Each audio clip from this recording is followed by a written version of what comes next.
दोस्तों, भोले भंडारी। आज दिनांक 21 जनवरी 2021। यह दुनिया एक अबूझ पहेली। कुछ भी क्या है और कुछ भी क्यों हो रहा है। हमारा आज का विषय किसान आंदोलन। 26 जनवरी के आने में 5 डेज लेफ्ट, 5 दिन बाकी हैं।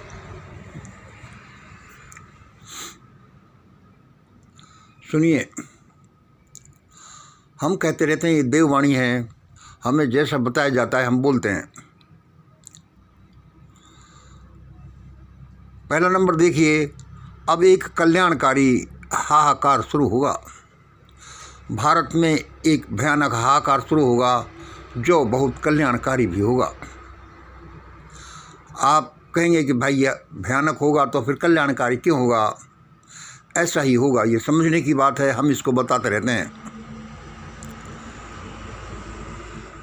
दूसरा नंबर, बीजेपी, आरएसएस और ये गवर्नमेंट अपनी इज्जत और जान बचाने के लिए इन 3 किसानी बिल्स को वापस ले सकते हैं। इन 3 किसानी बिल को वापस ले सकते हैं। आगे देखिए, लेकिन ईश्वर ऐसा होने नहीं देगा। ईश्वर अभी ऐसा प्रीमेच्योरली होने नहीं देगा, क्योंकि यह जन आंदोलन परमात्मा ने कुछ सोच समझ कर बनाया है और इससे देश की पूरी समस्याओं का हल निकलना है। आगे देखिए, प्रिय किसानों, ईवीएम, पुलवामा और सीए वापस लिए बिना इन 3 बिलों से संतुष्ट होकर घर मत चले जाना। भाई, ये वापस लिए बिना का क्या अर्थ है। सीए तो मान लिया ये कानून है, वापस हो जाए, लेकिन ईवीएम और पुलवामा क्या। ईवीएम वापस हो जाएगा और पुलवामा और ईवीएम की इंक्वायरी 3 डायमेंशनल इंक्वायरी की जाए कि ऐसा क्यों हुआ, इनकी असलियत क्या है। और ये ईवीएम और पुलवामा की इंक्वायरी, इसकी सत्यता का बाहर आना समझ लो कि हमारे हुक्मरानों के लिए फांसी का फंदा सामने होगा। इसलिए ये नहीं करेंगे इनकी इंक्वायरी, इससे पहले ये लोग भाग जाना पसंद करेंगे।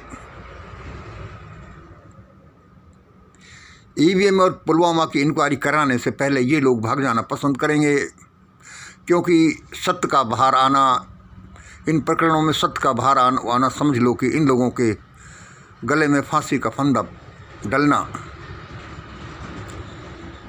इसको दोबारा सुन लो, बहुत 4 नंबर बड़ा इंपॉर्टेंट है। प्रिय किसानों, ईवीएम, पुलवामा, सीए, ये बिल इत्यादि वापस हो, इन पर इंक्वायरी हो।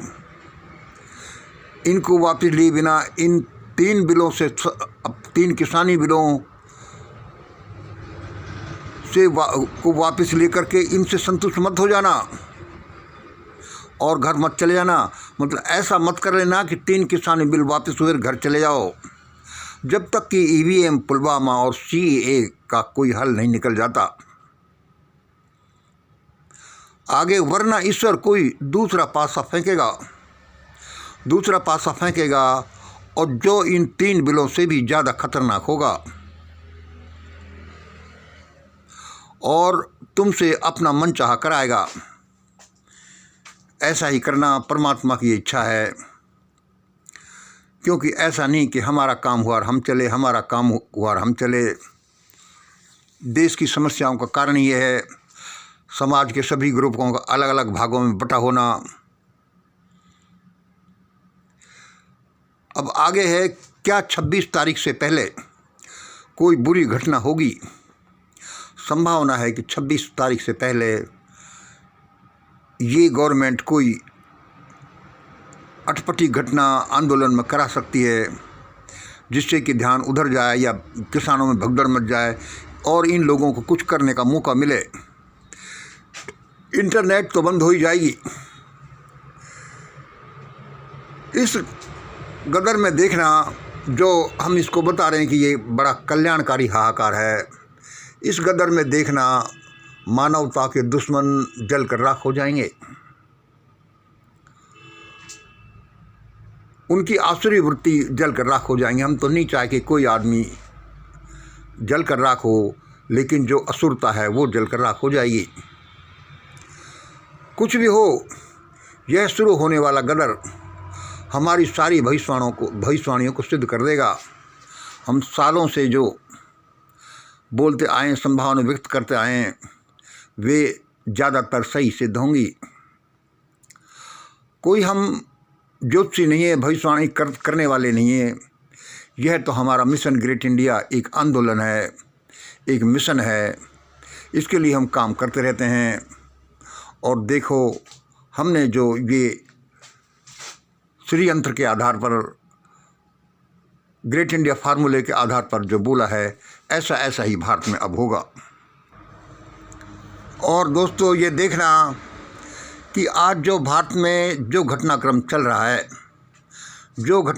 रहा है, वह सारा इस श्री यंत्र नामक रिमोट कंट्रोल से प्रभावित है। इसी से कंट्रोल किया जा रहा है। भगवान वैसी ही परिस्थितियां बनाता जा रहा है और आगे भी बनाएगा। अब देखना है कि पब्लिक इसको कब रिकॉग्नाइज करती है। जब तक जनता इसको नहीं जानेगी, इसको फॉलो नहीं करेगी, देखना भारत में ये धूम धड़ाका, ये गदर, ये हाहाकार चलता ही रहेगा। और वह शांत तभी होगा जब यह ग्रेट इंडिया फार्मूला सब लोग स्वीकार कर लेंगे। आज थोड़े में इतना ही। जय हिंद, जय भारत।